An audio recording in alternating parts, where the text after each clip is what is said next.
Family. चलिए अब पढ़ेंगे व्यवसाय के उद्देश्य। व्यवसायी जब एक व्यवसाय करता है तो वह अपनी जिम्मेदारियों को कैसे पूरा करता है, उसके क्या क्या उद्देश्य होते हैं, इन्हीं के बारे में आज हम जानेंगे। तो देखो व्यवसाय के उद्देश्य में हमें क्या क्या पढ़ना है। आर्थिक उद्देश्य मतलब व्यक्ति पैसा कमाने के लिए कौन कौन से कार्य कर रहा है। दूसरा सामाजिक उद्देश्य, उसका जन्म कहाँ पर हुआ, समाज में, वह काम किसके लिए करता है, समाज के लोगों के लिए, तो उनके लिए अपनी जिम्मेदारियों को कैसे पूरा करता है, ये हम सामाजिक उद्देश्य के बारे में पढ़ेंगे। फिर मानवीय उद्देश्य मतलब एक व्यक्ति जब उसके यहाँ पर काम करता है, जिस श्रमिक काम करते हैं ना व्यवसाय में, तो उनके प्रति वह कैसा व्यवहार करता है, उनके उद्देश्यों को कैसे पूरा करता है, इसके बारे में हम जानेंगे। और लास्ट है राष्ट्रीय उद्देश्य मतलब देश के प्रति वह अपने व्यवसाय के माध्यम से कैसे अपनी जिम्मेदारियों को पूरा करता है। आर्थिक उद्देश्य में मैंने यहाँ कुछ पॉइंट्स लिखे हैं, जैसे लाभ अर्जित करना, ग्राहकों का सृजन करना, नव प्रवर्तन करना, ग्राहकों की संतुष्टि, कुछ ये पॉइंट्स जानेंगे। सामाजिक उद्देश्य के अंदर हम जानेंगे उचित मूल्य, पर्यावरण सुरक्षा, विज्ञापन, रोजगार के अवसर, ये वाले पॉइंट्स हम जानेंगे। मानवीय उद्देश्य में मानवीय व्यवहार, कार्य की दशाएं, पर्याप्त पारिश्रमिक, पदोन्नति, इन पॉइंट्स पे हम डिटेल को जानेंगे। फिर है राष्ट्रीय उद्देश्य में संसाधनों का सही उपयोग, करों का भुगतान, देश का विकास और निर्यात में वृद्धि, इन सब की डिटेल हम जानेंगे और देखेंगे कि कैसे व्यवसायी अपने व्यवसाय को दीर्घ मतलब लंबे समय तक जारी रखता है। फर्स्ट हम स्टार्ट करेंगे आर्थिक उद्देश्य से। आर्थिक उद्देश्य में हमारा पहला पॉइंट है लाभ अर्जित करना। अर्जित मतलब होता है किसी चीज को प्राप्त करना, तो लाभ प्राप्त करने की इच्छा ही क्या करती है, व्यवसाय को जन्म देती है। आ रहा है समझ में? एक व्यक्ति बिजनेस ही क्यों करना चाह रहा है, लाभ के लिए, प्रॉफिट के लिए। प्रॉफिट ही उसे कोई कार्य करने के लिए प्रेरित करता है। ठीक है, लाभ के अभाव में मतलब लाभ की कमी से वह व्यवसाय की कल्पना भी नहीं कर सकता। अतः हम बोल सकते हैं व्यवसाय को समाज की सेवा करते हुए लाभ अर्जित करना चाहिए, जिससे उसका व्यवसाय दीर्घ समय तक चलता रहे। कहने का मतलब है जब भी आप कोई कार्य करते हो तो उस कार्य से आपको प्रॉफिट होना चाहिए। ऐसा नहीं होना चाहिए कि जैसे आपने शॉप खोली है किसी भी वस्तु की और आप जितनी कीमत में उस वस्तु को लेकर आए हो उतनी ही कीमत में वस्तु को बेच रहे हो, तो ऐसे थोड़ा प्रॉफिट होगा आपको बिजनेस में। आपको प्रॉफिट के लिए कुछ काम करने होंगे बिजनेस में। ठीक है, फिर अगला देखो ग्राहकों का सृजन। सृजन मतलब होता है रचना।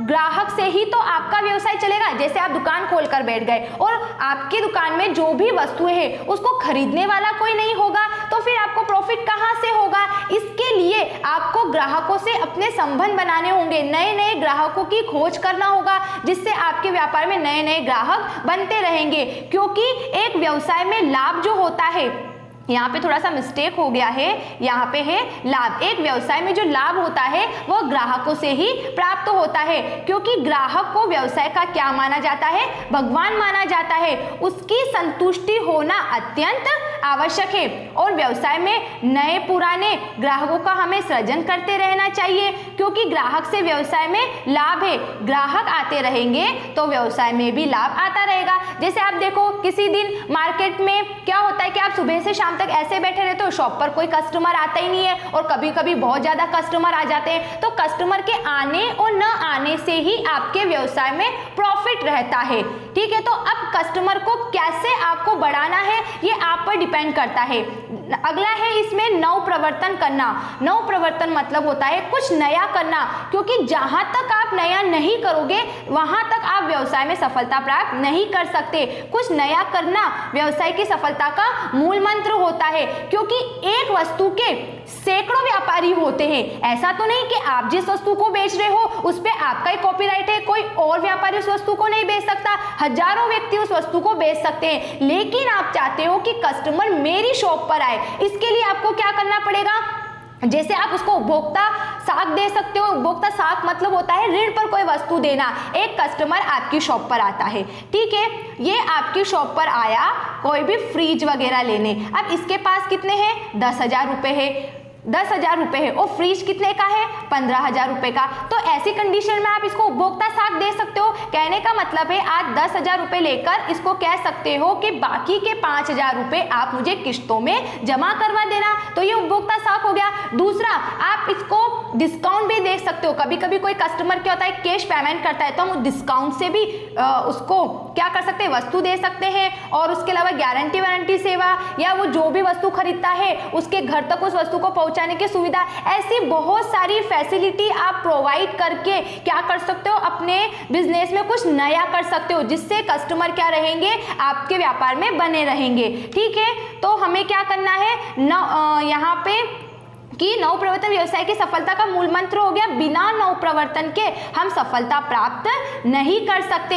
व्यवसाय में उत्पादन से लेकर विपणन तक नवप्रवर्तन करने होते हैं। विपणन मतलब होता है इसकी मार्केटिंग, अपन वस्तु की मार्केटिंग कैसे करें, अपन को कन्विंस कैसे करें शॉप वालों को, ये सारी बातें होनी चाहिए। और पैकिंग भी अट्रैक्टिव होनी चाहिए। ऐसे बहुत सारे काम करने पड़ेंगे, तब जाकर कुछ नया होगा। ठीक है, फिर देखो ग्राहकों की संतुष्टि मतलब क्या होता है, ग्राहकों का खुश होना। एक ग्राहक कभी भी गलत नहीं होता, वह हमेशा सही होता है। वो जो भी बात कहता है वह सही कहता है। अगर कभी कोई ग्राहक आपके द्वारा खरीदी किसी वस्तु से संतुष्ट नहीं होता है या उसमें कोई कमी बताता है, तो आपको उस कमी पर काम करना चाहिए, क्योंकि अगर वो संतुष्ट नहीं हुआ तो वह 10 दूसरे व्यक्तियों से जाकर आपकी शिकायत करेगा या आपके प्रोडक्ट के बारे में कुछ बात बोलेगा। तो इससे आपकी छवि क्या होगी, खराब होने लगेगी और धीरे धीरे आपका व्यवसाय बंद होने लगेगा। तो एक व्यवसाय को बहुत ही सतर्कता से और बहुत ही बुद्धि के साथ आपको संचालित करना होता है। ठीक है, ये हमारे आर्थिक उद्देश्य हुए। अब अगले हम पढ़ेंगे सामाजिक उद्देश्य के। समाज के जो वर्ग है उनके प्रति वो अपनी जिम्मेदारियों को कैसे पूरा करता है, क्योंकि समाज से ही व्यवसायी है। समाज में ग्राहक भी है, व्यवसायी भी है, तो ये दोनों का आपस में तालमेल होना चाहिए, एक दूसरे को समझे, तब जाके व्यवसाय चलता है। जैसे उसे क्या करना चाहिए, उचित मूल्य। जब भी वो कोई वस्तु को बेचता है तो उसका उचित मूल्य होना चाहिए, मतलब सही मूल्य, ऐसा मूल्य होना चाहिए जिससे हमारे समाज के जो वर्ग है, अमीर गरीब सभी व्यक्ति उस वस्तु को क्या कर सके, कंज्यूम कर सके। इसके लिए उसे उसकी सही कीमत रखना चाहिए वस्तु की, या फिर वह जो वस्तु का उत्पादन करता है, जो भी वस्तु बनाता है, तो उसको कुछ मात्राओं में बनाना चाहिए, जैसे का छोटा पैकेट भी बना सकता है, बड़ा पैकेट भी बना सकता है, ताकि समाज का जो वर्ग है अमीर धनी वो अपनी सुविधा या अपनी आय के आधार पर उस वस्तु को खरीद सके। ठीक है ना, तो व्यवसाय को अपने ग्राहकों को उचित मूल्य पर वस्तु उपलब्ध कराना चाहिए, उनका शोषण नहीं करना चाहिए, मतलब अधिक मूल्य उनसे वसूल नहीं करना चाहिए। अगला है इसमें पर्यावरण की सुरक्षा। अगर पर्यावरण प्रदूषित हो गया तो हम सब भी कैसे हो जाएंगे, अनेक बीमारियों से ग्रसित हो जाएंगे। तो हमें जब भी कोई वस्तु का उत्पादन करना है तो पर्यावरण को ध्यान में रखकर वस्तु का उत्पादन करना चाहिए। जैसे आज अपन देखते हैं कि पॉलीथीन में बहुत सारी वस्तुएं आती है, तो अपन उन वस्तु का उपयोग करके पॉलीथीन को फेंक देते हैं, फिर वो पॉलीथीन जो जानवर होते हैं गाय वगैरह उनके खाने में आ जाती है, तो फिर जब वो मरती है तो ऐसे अनेक बातें हमारे पर्यावरण को प्रदूषित कर देती है। साथ ही हम जब वस्तु का उत्पादन करते हैं तो हमारे कारखाने की जो चिमनियाँ होती है वो थोड़ी ऊंचाई पे होनी चाहिए, जिससे क्या होगा कि कारखाने के आसपास जो भी बिल्डिंग, जो भी घर वगैरह है उसमें रहने वाले लोगों के स्वास्थ्य पर कोई प्रभाव ना पड़े। तो हमें सभी तरीके से ध्यान रखकर वस्तु का उत्पादन करना चाहिए, पर्यावरण की सुरक्षा को ध्यान में रखकर ही वस्तु का उत्पादन करना चाहिए। अगला देखो विज्ञापन।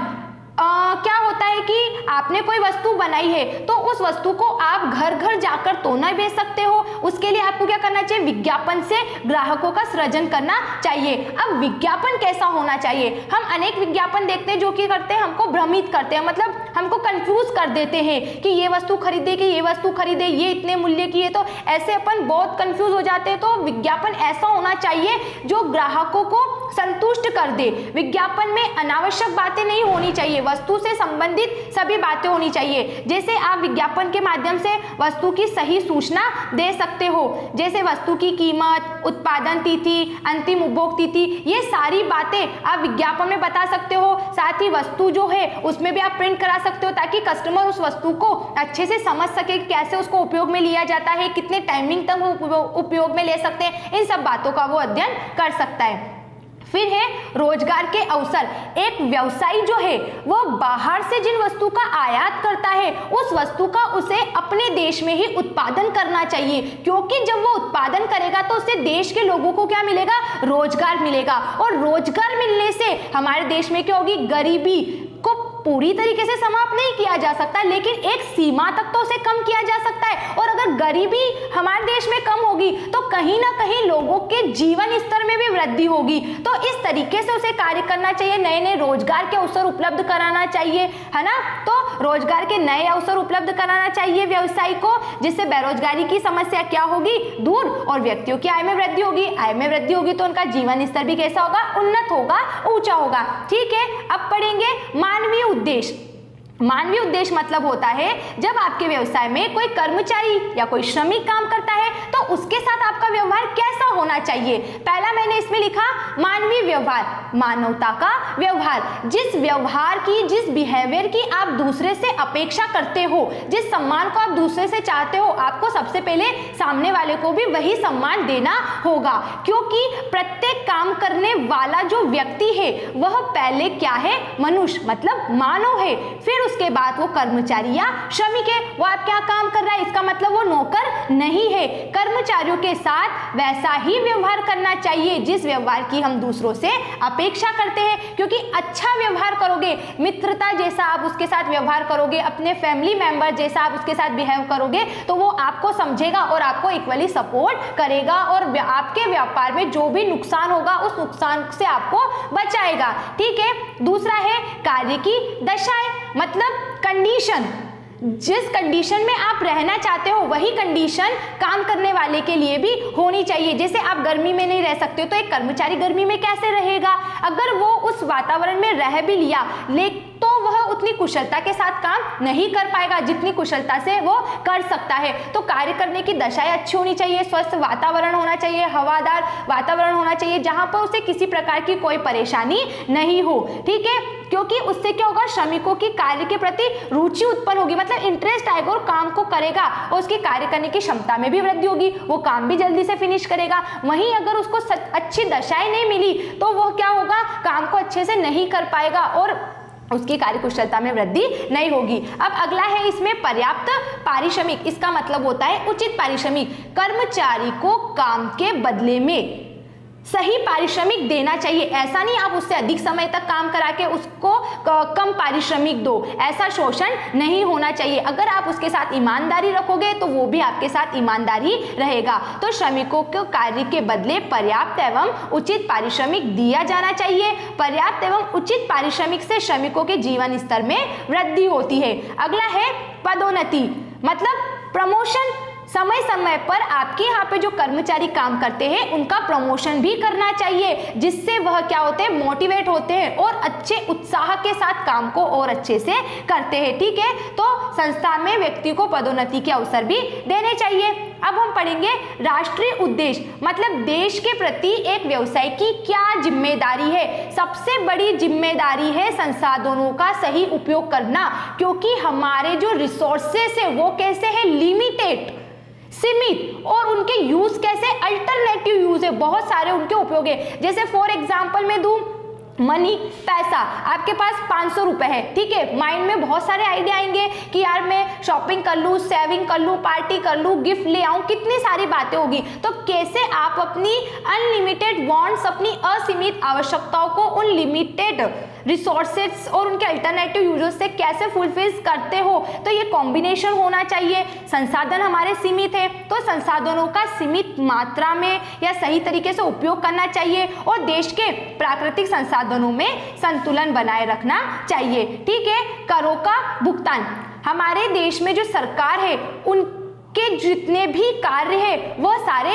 कर के माध्यम से ही पूरे होते हैं। समय समय पर हमें हमारी जो कर मुक्त सीमा है, जैसे अभी 5 लाख रुपए, तो ये कर मुक्त सीमा पूरी हो जाने के बाद कर का भुगतान करना चाहिए। कर की चोरी नहीं करना चाहिए, क्योंकि हम कर जमा कराएंगे, सरकार को आय प्राप्त होगी, फिर उसके माध्यम से ही तो सरकार जन कल्याण जैसे कार्य करेगी। जैसे गरीबी को दूर करने के लिए मनरेगा, महात्मा गांधी ग्रामीण रोजगार योजना चलाती है, पंडित जवाहरलाल रोजगार योजना, ऐसी अनेकों योजनाएं चलती है जिससे हमारे देश की जो समस्या उनको कम किया जा सके। तो उन समस्याओं में हम भी कहीं ना कहीं कुछ ना कुछ सहयोग करें, ठीक है। फिर अगला है देश का विकास। ऐसे कार्य करो जिससे हमारे देश का विकास हो। जैसे व्यवसाय को देश के सभी वर्गों, अमीर और गरीब की आवश्यकता की वस्तु का उत्पादन करना चाहिए, जिससे देश का विकास सही तरीके से हो सके। हमारे देश का नागरिक किसी और देश पर निर्भर क्यों रहे, हम खुद इतने सक्षम बने कि हम हमारे देश में वो सभी वस्तुएं बनाए जो हम दूसरों से आयात करते हैं, ठीक है।